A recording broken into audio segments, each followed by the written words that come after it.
Assalamualaikum warahmatullahi wabarakatuh. Innal hamdalillah nahmaduhu wa nasta'inuhu wa nastaghfiruh wa na'udzu billahi min shururi anfusina wa sayyiati a'malina. Man yahdihillahu fala mudhillalah wa man yudlil fala hadiyalah. Asyhadu an la ilaha illallah wahdahu la syarika lah wa asyhadu anna Muhammadan abduhu wa rasuluh. Ya ayyuhalladzina amanu taqullaha haqqa tuqatih wa la tamutunna illa wa antum muslimun.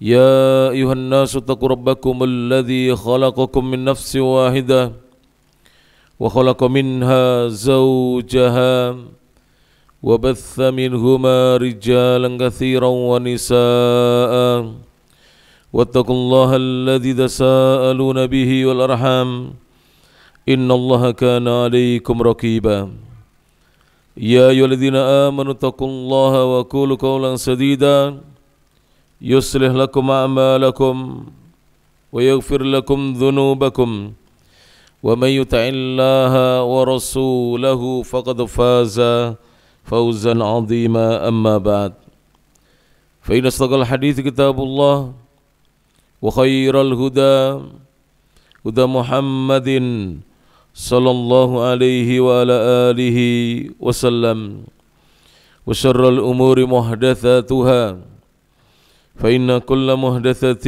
بدعة وكل بدعة ضلالة wa kullu dhalalatin finnar. Jamaah kajian Bapak dan Ibu, kaum muslimin dan kaum muslimat, ikhwan dan akhwat rahimani Allah wa iyyakum. Alhamdulillah, segala puji hanya milik Allah Subhanahu wa taala, alladzi bi ni'matihi, yang dengan nikmat dan karunia dari Allah Subhanahu wa taala semata tatimmus shalihat, kebaikan-kebaikan menjadi sempurna. Kita bersyukur kepada Allah pada kesempatan malam hari ini, Jumat malam Sabtu, di setiap Jumat yang kedua kita bisa duduk di majelis ilmu dalam rangka untuk thalabul ilmi, untuk menggali, untuk mencari dan menimba ilmu-ilmu agama Islam. Mudah-mudahan kita digolongkan hamba-hamba Allah yang terus istiqamah di dalam mencari ilmu. Dan perlu untuk diketahui bahwasanya mencari ilmu adalah kewajiban bagi setiap muslim dan muslimah. Rasulullah sallallahu alaihi wasallam pernah bersabda dalam hadis yang hasan. Beliau sallallahu alaihi wasallam mengatakan, "Thalabul ilmi fariidatun ala kulli muslim." Mencari ilmu itu adalah kewajiban atas setiap muslim. Dan kita juga perlu mengetahui, dan ini juga sebagai pengingat, bahwasanya mencari ilmu syar'i adalah jalan menuju surganya Allah Subhanahu wa taala.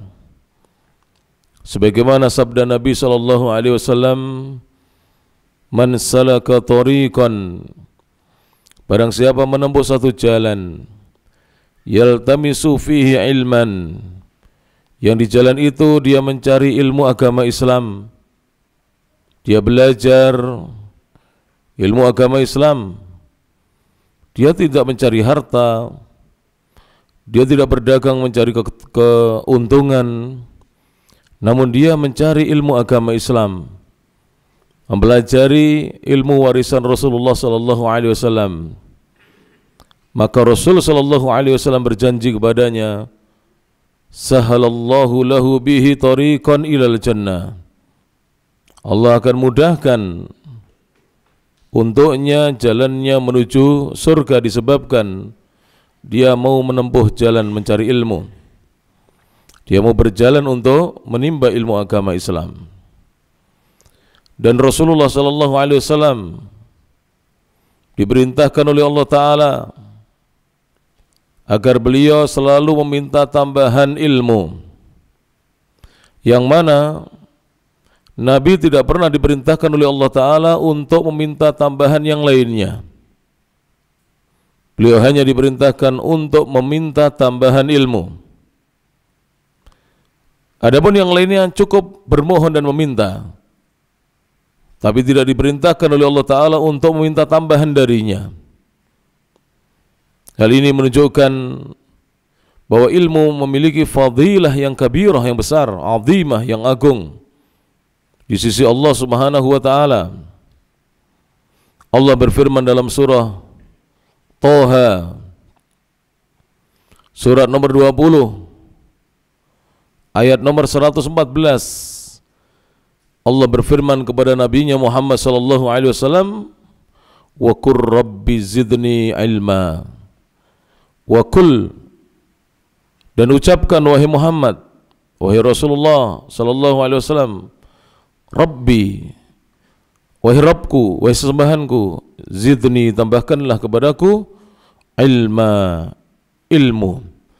Para ulama Ahlus Sunnati wal Jamaah ketika mereka mentafsirkan ayat-ayat yang di dalamnya disebutkan lafaz ilmu, dan juga ketika mereka memberikan syarah penjelasan dalam hadis-hadis yang disebutkan di dalamnya lafaz ilmu, maka yang dimaksudkan adalah al-ilmu syar'i, ilmu agama Islam. Yang dimaksudkan adalah kata Imam Ibnul Qayyim rahimahullah, dan juga didukung oleh Al-Imam Ibnu Baz rahimahullahu taala, bahwa ilmu yang dimaksudkan di sini adalah ilmu kitabillah, ilmu tentang Al-Quran, wa ilmu sunnati Rasulillah, dan ilmu tentang sunnah Rasulullah sallallahu alaihi wasallam. Itulah yang disebut dengan ilmu syar'i, ilmu agama Islam. Para jamaah rahmati Allah Ta'ala, melanjutkan kajian rutin kita setiap Jumat yang kedua, kita membaca kitab yang syarat dengan faidah dan ilmu, yaitu kitab yang diberi judul oleh penyusunnya atau penulisnya Al-Wasatiyatu wal-I'tidal. Al-Wasatiyatu, sikap pertengahan, wal-I'tidal, dan sikap adil, tidak berat sebelah, tidak berpihak. Wa atharuhuma, dan juga pengaruh dari kedua sikap tersebut, ala hayatil muslimin, atas kehidupan kaum muslimin. Artinya apabila kaum muslimin berhiaskan dengan sifat al-wasatiyah wal-i'tidal, insyaallah hidup mereka akan dibimbing oleh Allah Subhanahu wa taala, senantiasa mendapatkan hidayah dari sisi Allah Subhanahu wa taala.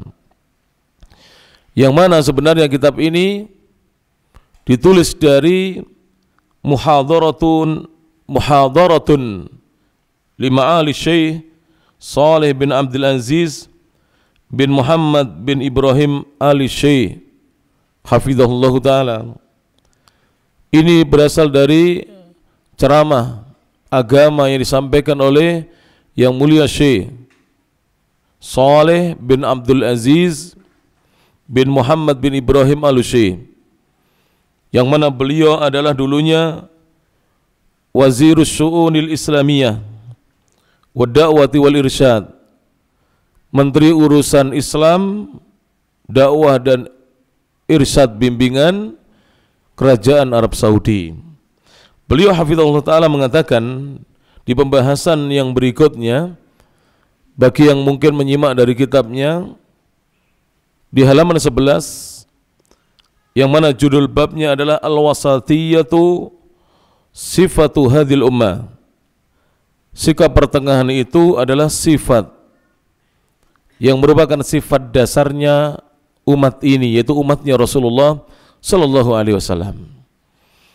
Maka umat Islam ini, kalau kita melihat sifat dasar mereka adalah selalu mengambil jalan yang pertengahan, tidak mengikuti jalannya orang-orang Yahudi dan tidak mengikuti jalannya orang-orang Nasrani, tidak mengikuti mereka-mereka yang gulu, bersikap berlebih-lebihan di dalam beragama, dan juga tidak mengikuti orang-orang yang jafa, yang melalaikan urusan agama, tidak peduli dengan urusan agama. Maka Ahlus Sunnati wal Jamaah, As-Salafiyun, pengikutnya Salafus Saleh, mereka selalu mengambil sikap pertengahan, karena inilah ajaran yang diajarkan oleh Allah Subhanahu wa taala dalam Al-Qur'an dan Rasul sallallahu alaihi wasallam dalam sunnah-sunnahnya. Beliau mengatakan di bab Al-Wasatiyah, sifatu hadhil ummah, bahwasanya pertengahan adalah sifat dasar yang dimiliki oleh umat ini, umatnya Rasulullah sallallahu alaihi wasallam ini. Beliau mengatakan, wali annal wasatiyata bari'atun minal ahwa, dan dikarenakan sikap pertengahan itu adalah sikap yang berlepas diri dari mengikuti hawa-hawa nafsu. Jadi sikap pertengahan ini adalah sikap di mana orang yang memilikinya berlepas diri dari memperturutkan atau mengikuti hawa-hawa nafsu. Nanti akan dijelaskan lebih lanjut. Makanya kita lihat ya, Rasulullah Sallallahu Alaihi Wasallam itu berada di tengah-tengah, tidak mengikuti kaum Yahudi, yang mana orang-orang Yahudi itu disebutkan dalam Al-Quran adalah orang-orang yang dimurkai oleh Allah Subhanahu Wa Taala, dan juga tidak mengikuti kaum Nasara, kaum Nasrani. Mereka adalah orang-orang yang tersesat dari jalan Nabi Isa alaihissalatu wassalam, karena kaum Nasrani itu beribadah tanpa dasar. Adapun kaum Yahudi, mereka dimurkai karena mereka berilmu tapi mereka enggan untuk mengamalkan ilmunya. Maka kita kaum muslimin tidak boleh ikut kelompok Yahudi, yang mana mereka adalah orang-orang yang berilmu tapi tidak mau, bahkan mereka enggan untuk mengamalkan ilmunya. Dan juga kita tidak ikut kelompok Nasrani, yang mana mereka beribadah, beramal tanpa dasar ilmu. Dua kelompok ini dicela dalam Al-Quran. Ketika Allah berfirman di akhir surat Al-Fatihah, ghairil maghdubi alaihim waladdallin. Sebelumnya Allah berfirman bagaimana? Ihdinas siratal mustaqim. Tunjukilah kami ya Allah as-siratal mustaqim, jalan yang lurus, yaitu jalan Islam. Jalan yang lurus adalah jalan Islam, bukan jalannya orang-orang Yahudi dan bukan jalannya orang-orang Nasrani. Siratal ladzina an'amta alaihim, yaitu jalannya orang-orang yang Engkau telah berikan karunia kepada mereka, minan nabiyyin, dari kalangan para nabi, wasiddiqin, dan orang-orang yang membenarkan dakwahnya para nabi, sahabat-sahabatnya para nabi, wasyuhada, dan orang-orang yang berjuang di jalan Allah hingga mereka diwafatkan di medan pertempuran, wassalihin, dan orang-orang saleh. Ghairil maghdubi alaihim, bukan jalannya orang-orang yang dimurkai atas mereka. Siapa mereka? Al-Yahud, kaum Yahudi. Kenapa mereka dimurkai tadi? Karena mereka memiliki ilmu, mereka tahu ilmu, mereka faham Taurat, kitab yang Allah turunkan kepada Nabi Musa alaihissalatu wassalam, tapi mereka enggan untuk mengamalkan Taurat.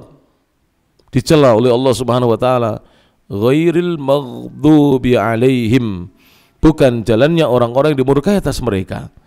Jadi orang yang berilmu yang tidak mengamalkan ilmunya itu dimurkai oleh Allah Subhanahu wa taala.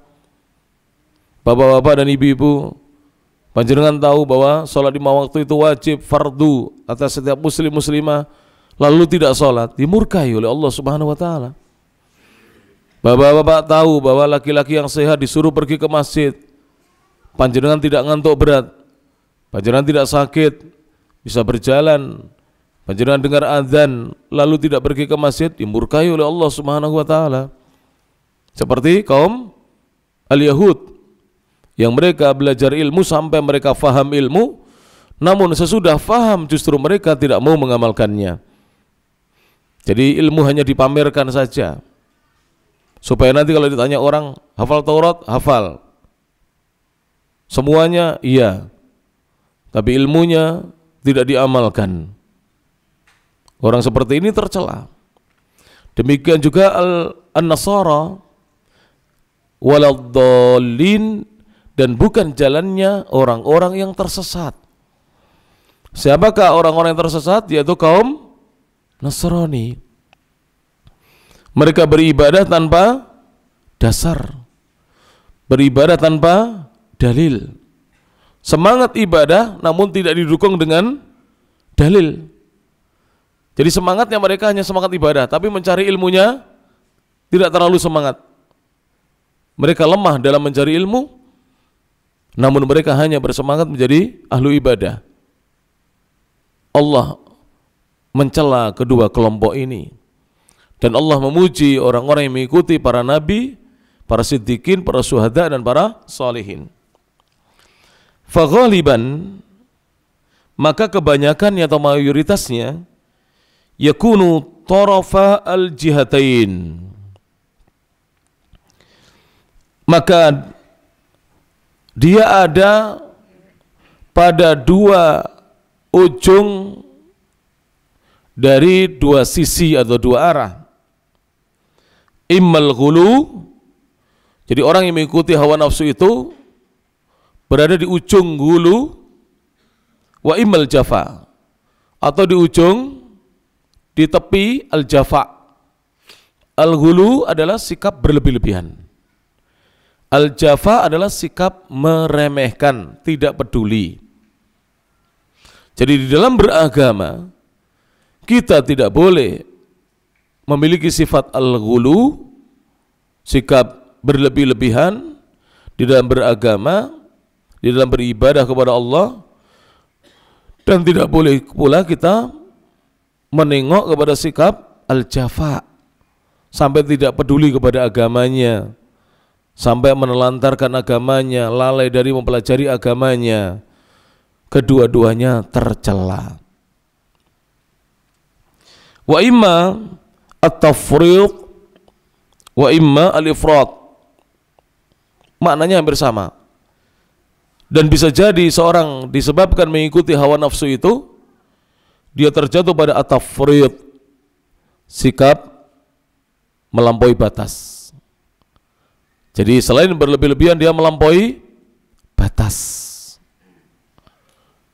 Nanti kalau kita membaca hadis-hadis Nabi SAW, kita temukan bahwa Nabi itu mentahdzir dari sifat-sifat yang, sikap-sikap yang demikian. Beliau peringatkan umatnya jangan mengikuti kelompok yang memiliki sikap-sikap yang demikian.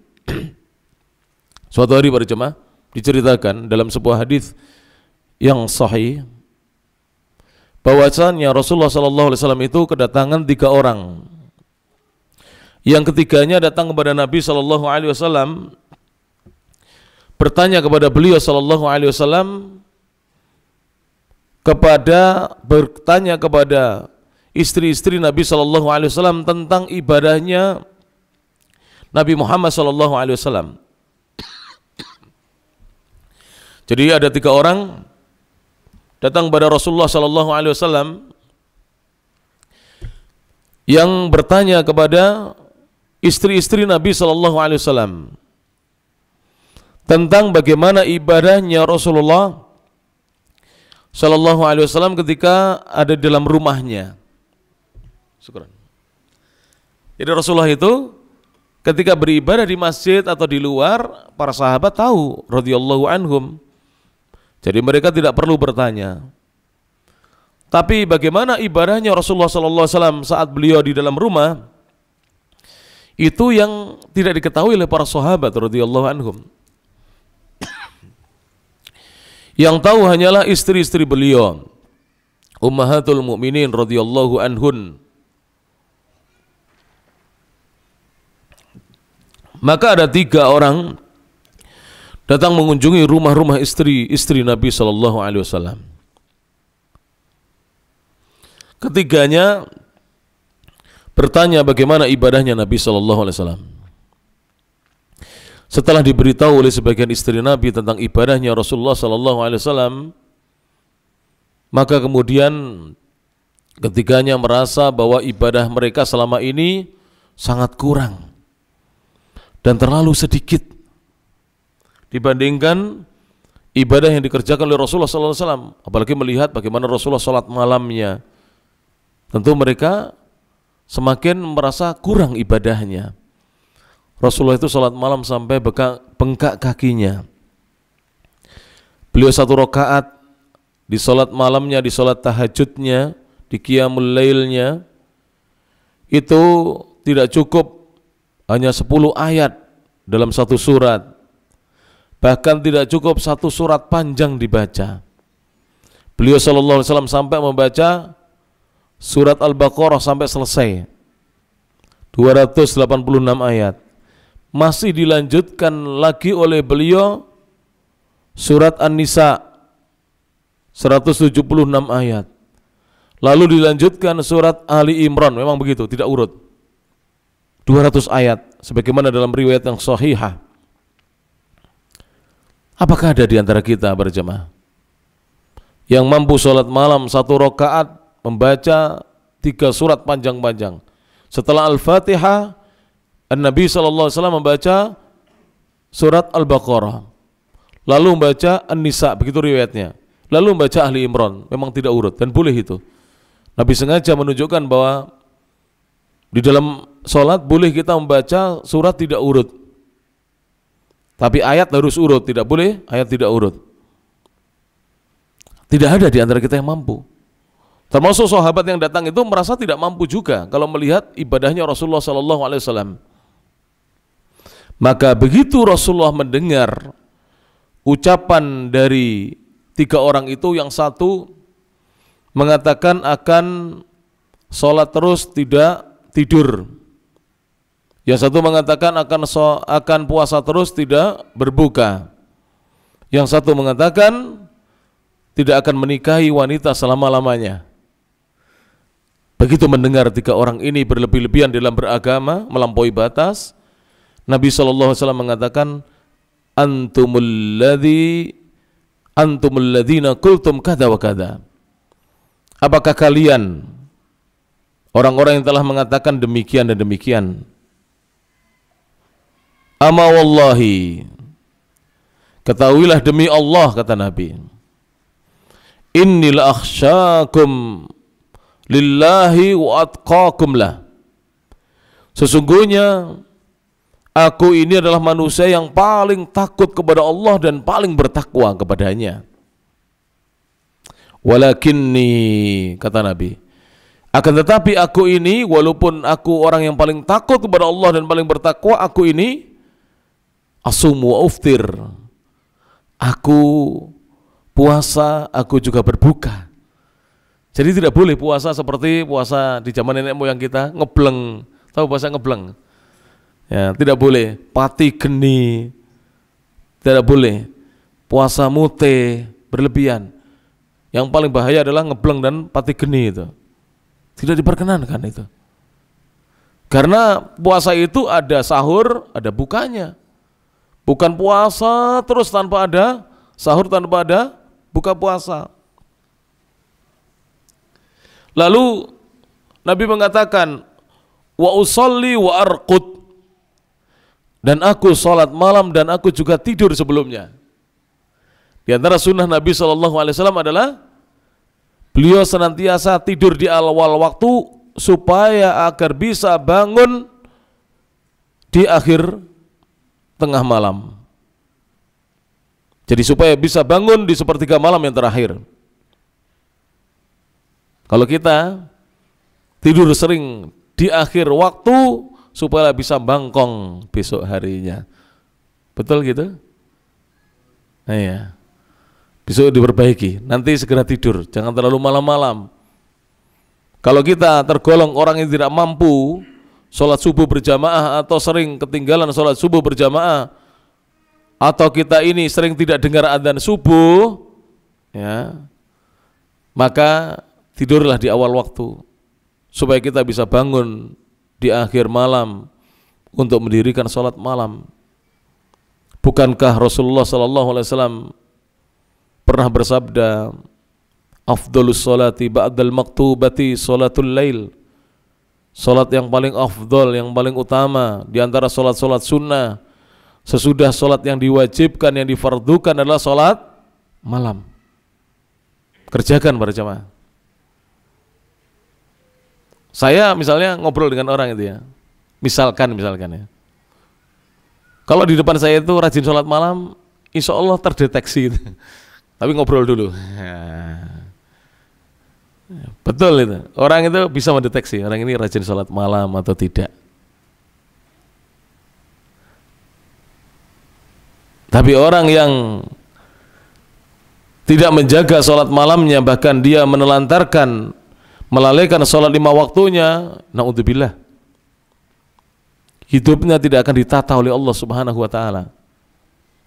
Tidak akan ditata oleh Allah Subhanahu wa ta'ala mereka-mereka yang menyia-nyiakan ibadahnya. Ini perlu disampaikan ini para jamaah yang rahmati Allah ta'ala. Kalau kita menyia-nyiakan ibadah kita, hidup kita ini akan ditelantarkan oleh Allah Subhanahu wa ta'ala.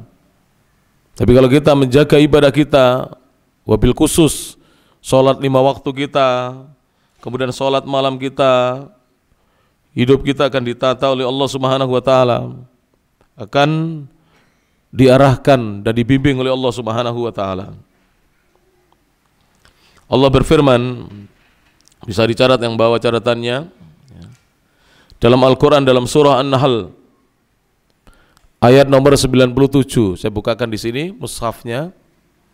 An-Nahl ayat nomor 97. An-Nahl itu surat nomor 16 urutannya dalam Al-Quran. Saya bacakan, panjenengan dengarkan dengan baik firman Allah Subhanahu wa ta'ala ini. Allah mengatakan, man amila salihan min dzakarin aw untha. Man amila salihah, barang siapa yang beramal amalan yang saleh, min dzakarin aw untha, baik dia laki-laki maupun perempuan, ataukah dia perempuan, wa huwa mu'min, dalam keadaan ketika dia beramal itu dia beriman kepada Allah Subhanahu wa ta'ala, dan yang mendorongnya, memotivasinya untuk beramal adalah keimanannya, bukan ingin dipuji orang, bukan takut kepada manusia, tapi karena beriman kepada Allah, maka Allah mengatakan, fala nuhyiyannahu hayatan thayyibah, maka kami akan berikan kepadanya kehidupan yang baik. Ini janji dari Allah Subhanahu wa ta'ala. Orang yang apa tadi? Beramal saleh didasari dengan dasar apa? Iman. Itu akan diberikan kepadanya kehidupan yang baik. Wala najziyannahum ajrahum, dan sungguh benar-benar kami akan berikan balasan kepada mereka dari pahala mereka bi ahsani ma kanu ya'malun, dengan yang lebih baik dibandingkan apa yang dahulu mereka perbuat. Jadi orang-orang yang senantiasa menjalankan amal saleh dengan dasar imannya, itu akan diberikan kehidupan yang baik dan akan diberi pahala lebih baik dibandingkan amal mereka. Amalnya sedikit, pahalanya banyak. Saya sering memberikan contoh ya para jemaah. Sering memberikan contoh. Apa contoh amal sedikit, pahala banyak di masyarakat? Kalau ada seorang pekerja yang jujur, amanah, kerjanya beres, bagus, orang senang tidak dengan dia? Senang. Sering diminta untuk kerja. Pak, benjang teng griya kula nggih. Jangan resiki niku kebon kula. Niku guri omah jangan resiki, wingking griya niku jangan resiki, samping griya nggih jenengan resiki. Terus dia kerja. Umumnya orang kerja bersih-bersih kebon itu kalau di Kediri diberi antara 75-85 ribu umumnya sehari, jam setengah 7 atau jam 7 mulai, nanti istirahat jam 11, duhur jam 1 dia kembali lagi sampai jam 4 atau setengah 5 umumnya. Lalu dia kerja selesai, ini sering saya berikan contoh, sampai pukul 1 atau pukul 2 selesai sudah, semuanya bersih, beres dan seterusnya. Itu orang yang baik seperti ini. Saya yakin orang yang memanggil dia, meminta dia kerja bersih-bersih rumah itu, yakin tidak akan dikurangi dari 85.000 atau 75.000 itu. Diberikan sempurna, walaupun kerjanya tidak sampai jam kerjanya. Walaupun kerjanya tidak sampai akhir. Kenapa? Karena yang kerja baik. Betul-betul bersih. Dia tidak komplain ya. Betul-betul disuruh itu tidak usah ditunggu, sudah bersih. Tapi ada orang Pak, kerjaan 1 hari dibuat 5 hari sama dia. Kerja nanti bosnya tidak ada, duduk-duduk, rokokan dulu ya, ngeteh-ngeteh, ngopi-ngopi dulu. Nanti ada orangnya, tuan rumahnya datang, kerja lagi, pura-pura kerja, macul-macul begitu. Padahal kerjaan itu dikerjakan 1 hari cukup. Tapi dia sengaja melakukan supaya bisa kerja 5 hari. Dipanggil lagi tidak Pak? Saya yakin tidak dipanggil lagi. Itu gambaran di dunia ini orang-orang yang bertakwa sungguh-sungguh kepada Allah dengan yang tidak. Yang bertakwa sungguh-sungguh kepada Allah walaupun amalnya sedikit, diberi balasan yang banyak oleh Allah Subhanahu wa taala. Tadi di situ disebutkan tentang makna ya. Al-hayatu thayyibah. Al-Imam Al-Qurtubi dalam kitab tafsirnya mengatakan yang dimaksud dengan al-hayatu thayyibah ini ada beberapa makna tafsiran. Al-awwal, yang pertama adalah annahu ar-rizqul halal. Yang dimaksud dengan al-hayatu at-thayyibah, kehidupan yang baik, adalah rezeki yang halal. Jadi seorang yang beramal soleh didasari dengan iman akan diberi rezeki yang halal oleh Allah Ta'ala. Dan tafsiran ini dinukil oleh Al-Imam Al-Qurtubi rahimahullah ta'ala dari sahabat yang mulia Abdullah bin Mas'ud radhiyallahu ta'ala anhuma, kemudian dari tabi'in Sa'id bin Jubair wa Atha wa Ad-Dhahhak, menunjukkan bahwa di antara makna al-hayatut thayyibah adalah ar-rizqul halal, diberi rezeki oleh Allah Subhanahu wa taala dengan rezeki yang halal. Masya Allah. Nanti nggih para jamaah mangke dalu nggih, salat dalu. Ketok, jalan-jalan ngobrol kali kula. Paling gak tahu salat iki wong iki. Kau wetok ngobrol wis ketok. Mambu gak tahu salat iki. Terdeteksi. Loh bener ya. Apalagi gak tahu subuhannya ketok, wajah. Tidak bisa bercahaya gitu. Sering tidak salat subuh. Salat subuh para jamaah berjamaah di masjid. Disebutkan dalam beberapa penjelasan ulama tentang doa Nabi SAW ketika Nabi berdoa, Allahumma barik li ummati fi bukuriha, hadisnya sahih. Doanya berbunyi, Allahumma ya Allah, barik, berikanlah keberkahan, karuniakanlah keberkahan li ummati, kepada umatku, fi bukuriha, di waktu-waktu pagi hari mereka. Rata-rata ulama mengatakan yang mendapatkan doa keberkahan dari Nabi ini adalah semua umatnya Nabi Muhammad. Semua umatnya Nabi Muhammad yang beriman kepada beliau, lalu mereka bangun pagi untuk sholat malam, dilanjutkan sholat subuh. Walaupun ada sebagian pendapat siapa yang bangun subuh dapat doanya Nabi ini, tetapi rata-rata ulama mengatakan yang sholat malam lalu dilanjutkan sholat subuh. Ayo diperbaiki hidup kita. Kalau hidup kita ingin diperbaiki oleh Allah Subhanahu wa taala, diberi rizqul halal, kehidupan yang baik, diberi pahala dengan pahala yang lebih baik daripada amal soleh kita, maka bangun sebelum subuh, sholat malam dilanjutkan sholat subuh. Latihannya sholat subuh dulu. Nanti malam bangun untuk sholat subuh ya. Kalau bisa bangun sebelumnya nanti ya. Besok yang bisa bangun sebelum subuh bagus. Kerjakan sholat malam. Berapa rakaat? Nabi pernah ditanya, bagaimana sholat malam itu? Nabi menjawab, sholatul laili mathna mathna. Sholat malam itu 2 rakaat 2 rakaat. 2 rakaat 2 rakaat. Jika kamu takut, khawatir dari datangnya waktu subuh, fa'autir biwahidah, maka witirlah dengan 1 rakaat kata Nabi. Jadi sholat malam itu minimal berapa? 2 rakaat tahajud, 1 rakaat witir, selesai.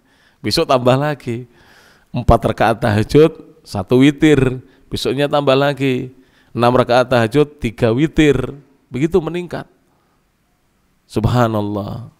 Bapak-bapak, kalau bapak-bapak sering diuji oleh Allah kekurangan rezeki, apalagi diuji oleh Allah hatinya keras, kemudian juga punya perilaku yang kasar kepada istri dan anak, sholat malam Pak, berubah panjenengan nanti. Sholat malam insya Allah berubah dengan izin Allah Subhanahu wa ta'ala, yang ikhlas tapi. Terus setelah itu berdoa kepada Allah Subhanahu wa ta'ala, rezekinya insya Allah dicukupkan oleh Allah, bahkan mungkin diluaskan. Lalu perilaku kita yang tidak baik kepada istri dan anak kita dirubah oleh Allah Subhanahu wa ta'ala. Taib. Kita lanjutkan dulu ya. Kemudian beliau mengatakan, "Tsumma yuharrikuhul hawa." Lalu hawa nafsu itulah yang menggerakkannya, yang mengaktifkannya, karena dia sudah dikuasai oleh hawa nafsu. Imma dia diajak untuk mengambil sikap berlebih-lebihan di dalam agama, dalam beragama, sikap melampaui batas, atau dia diajak lalai dari agamanya, tidak peduli dari agamanya, teledor dari agamanya, menyia-nyiakan agamanya. Antara ini hawa nafsu. Ammal wasat, adapun sikap pertengahan, wali'tidal, dan sikap adil, al-mabni, yang dibangun alal adli wal haqqi, di atas keadilan dan kebenaran, fa innahu yabra'u, maka sikap ini berlepas diri minal hawa, dari memperturutkan hawa nafsu. Berjamaah, memperturutkan hawa nafsu itu buruk apa tidak? Buruk. Barusan ya, berapa waktu yang lalu saya itu melihat di Facebook saya sering lihat Facebooknya Radio Andika Kediri. Itu beritanya Jawa Timur, bahkan nasional kadang-kadang.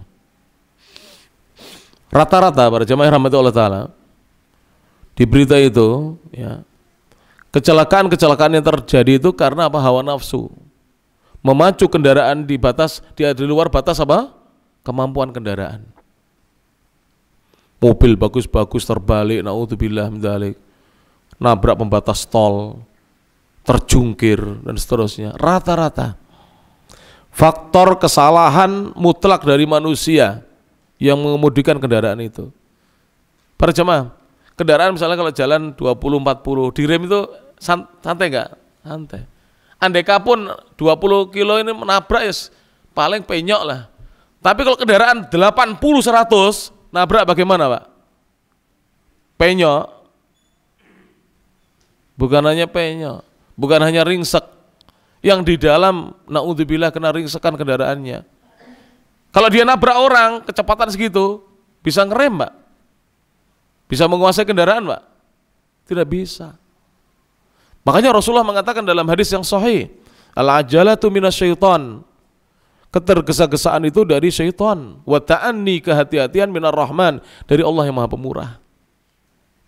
Coba aja Bapak kalau nggak percaya, naik motor tidak usah 80, 60 rem dadak, munting atau tidak? Dijamin munting, walaupun motor besar. Itulah para jamaah rahmat Allah Ta'ala yang diajarkan oleh Nabi SAW. Tapi juga tidak boleh begini, panjenengan bawa mobil di tol kecepatan cuma 15 km per jam, ini itu juga tidak boleh. Makanya tidak boleh sikap kanan dan kiri tidak boleh, berlebihan tidak boleh, teledor juga tidak boleh. Kecepatan yang dianjurkan, kecepatan aman. Begitu yang diajarkan oleh Rasulullah sallallahu alaihi wasallam. Taib, nanti akan kita bahas orang masuk masjid terburu-buru dengan orang masuk masjid bermalas-malasan, dua-duanya tidak boleh. Timi sampai telat 2 rakaat, padahal dia wudunya sejak sebelum adzan, tapi jalannya timi. Dengan yang satu terburu-buru gedebuk, itu dua-duanya tercela dalam Islam. Tercela di dalam agama Islam. Alhamdulillah wahda wassalatu wassalamu ala man la nabiyya ba'da wa ala alihi wa sahbihi wa man wala. Sebagaimana tadi saya jelaskan bahwa tidak boleh seseorang itu mengambil sikap yang menyimpang dari Islam, baik itu al-ghulu, sikap melampaui batas, atau disebut juga at-tafrid, sikap berlebih-lebihan, atau mengambil sikap al-jafa, telidor, melalaikan kewajibannya, atau disebut juga al-ifrat, melalaikan kewajiban-kewajiban agamanya, termasuk mempelajari agamanya. Dan Islam mengajarkan kita mengambil sikap pertengahan. Saya tadi memberikan contoh ya, bahwa ketika kita berangkat sholat ke masjid, disuruh kita untuk al-mubadarah ila sholatil jamaah fil masjid, bersegera untuk mendirikan ibadah sholat jamaah di masjid. Jadi tidak terburu-buru berangkatnya sambil berlari, dan tidak pula berangkatnya itu bersantai-santai, bermalas-malasan. Kedua hal tersebut dicela dalam agama kita. Dan tadi sebagaimana hadis yang diriwayatkan oleh Imam Al-Bukhari dalam sahihnya dari Anas bin Malik radhiyallahu taala anhu, di mana Rasulullah tadi mengatakan walakinni asumu wa arkud, akan tetapi aku puasa dan aku juga wa asumu wa uftir, aku puasa dan aku juga berbuka, wa usolli wa arkud, dan aku salat juga aku tidur sebelumnya, wa atazawwajun nisa, dan aku menikahi wanita-wanita. Lalu Nabi mengatakan faman raghiba an sunnati, maka barang siapa yang tidak suka atau benci kepada sunnahku, falaisa minni, maka dia bukan tergolong golonganku. Jadi seorang yang membenci sunnah Nabi SAW tidak tergolong golongannya Rasulullah SAW. Itu orang yang ingin puasa terus tanpa berbuka, ingin sholat malam terus tanpa tidur malam, dan ingin meninggalkan, tidak mau menikah. Dia menyangka bahwa dengan menikah itu akan mengurangi waktunya untuk beribadah. Atau bahkan sebagian orang ada yang menyangka bahwa menikah itu menghalangi dia untuk bisa tekun beribadah. Itu kesalahan. Karena menikah itu ibadah. Justru seorang yang dia sengaja tidak menikah, itu tercela dalam Islam. Karena pada hakikatnya dia tidak menyempurnakan separuh agamanya. Tercela loh. Seorang yang dia sengaja tidak mau menikah, dalam agama Islam tercela. Makanya Nabi membantah salah satu dari ketiga orang itu, wa atazawwajun nisa, dengan sabdanya, dan aku menikahi wanita-wanita. Faman raghiba an sunnati, barang siapa yang membenci sunnahku, falaisa minni, maka dia bukan golonganku. Kemudian Syekh berkata, wal hawa ma'murun an nabra'a minhu, dan hawa nafsu itu diperintahkan agar kita ini berlepas diri darinya. Wa an nas'a fi tajannubi atharihi ala nafsi, dan kita disuruh untuk berupaya menjauhi pengaruh-pengaruh dari hawa nafsu atas diri, fil fikri, dalam pikiran kita, wal hukmi, di dalam kita mencari hukum atau menghukumi, wa tahakumi, atau kita mencari hukum. Qala Allahu Jalla wa Ala, Allah yang maha besar dan maha tinggi berfirman sebagaimana dalam Al-Quran dalam surah Al-Jathiyah ayat nomor 23, Allah mengatakan, afara'aita man ittakhadha ilahahu hawa.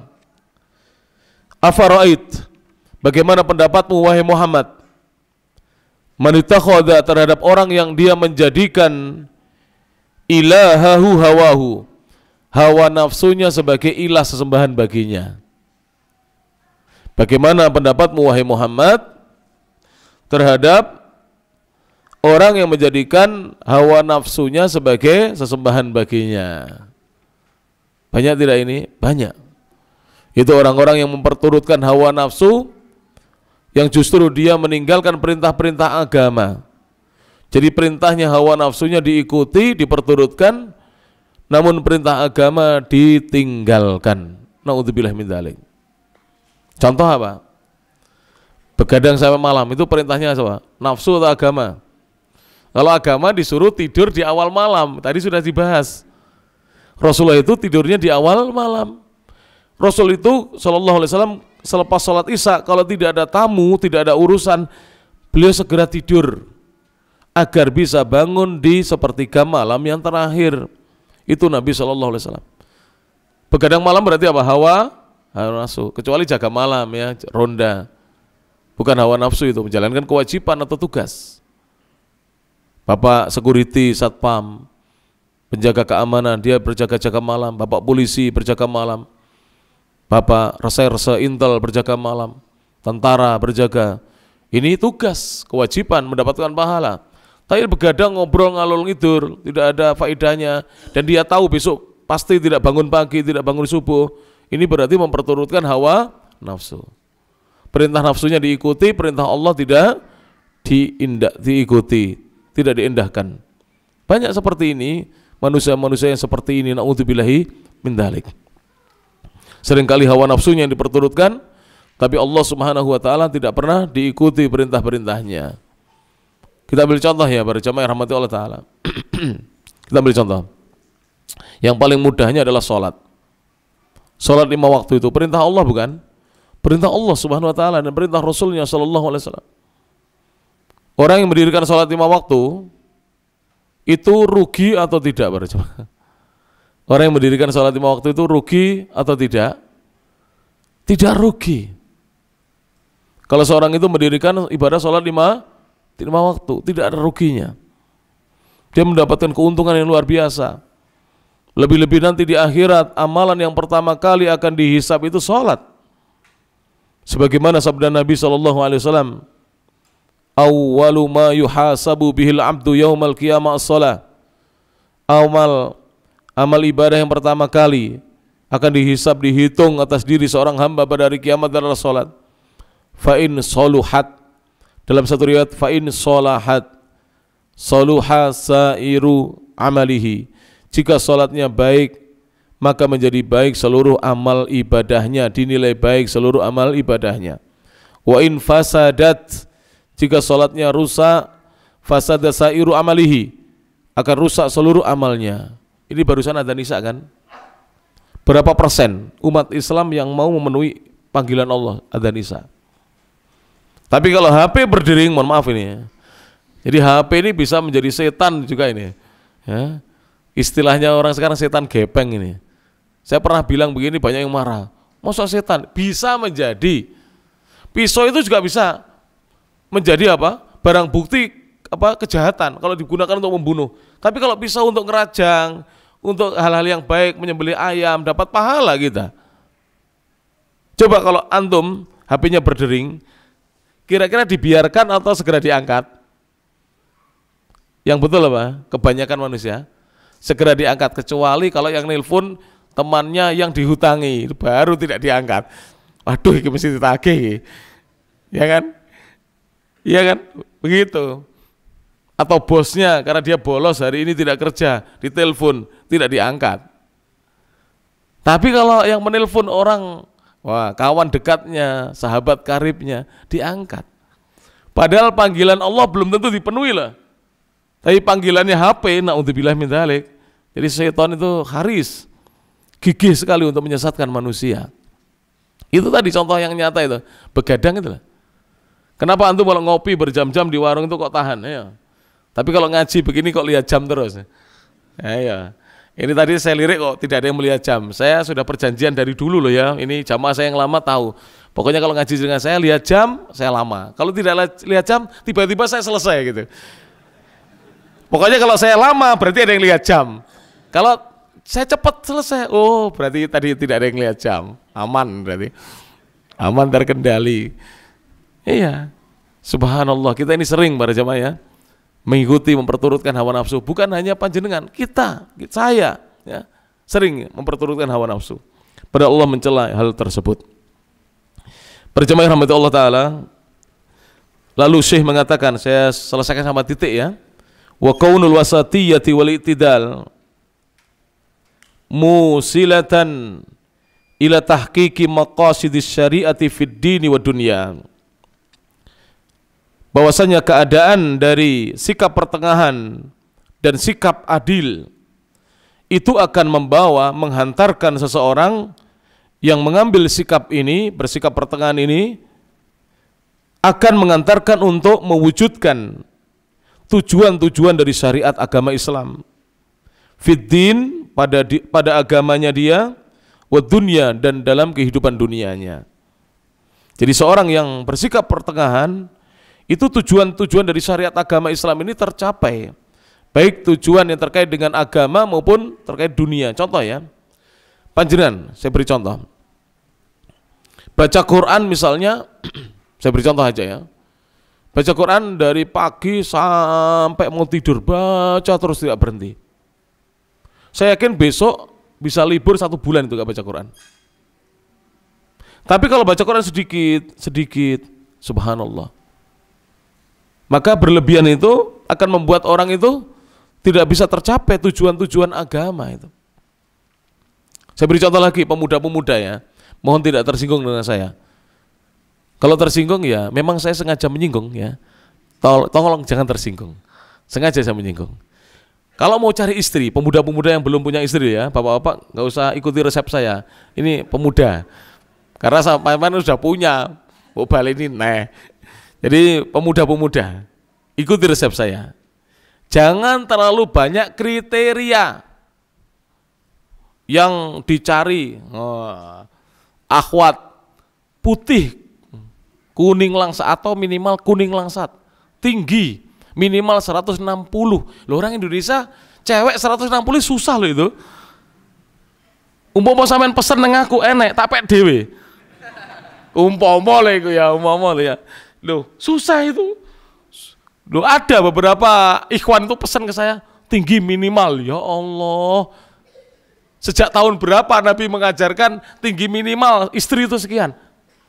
Saya punya mbah itu pendek, paman saya tinggi. Padahal mbah saya itu ndek. Maksudnya ibunya, mbah putri saya, nenek saya itu pendek. Tapi paman saya itu tinggi. Gak mesti. Kadang-kadang bapaknya tinggi, anaknya ndek. Ya tidak mesti.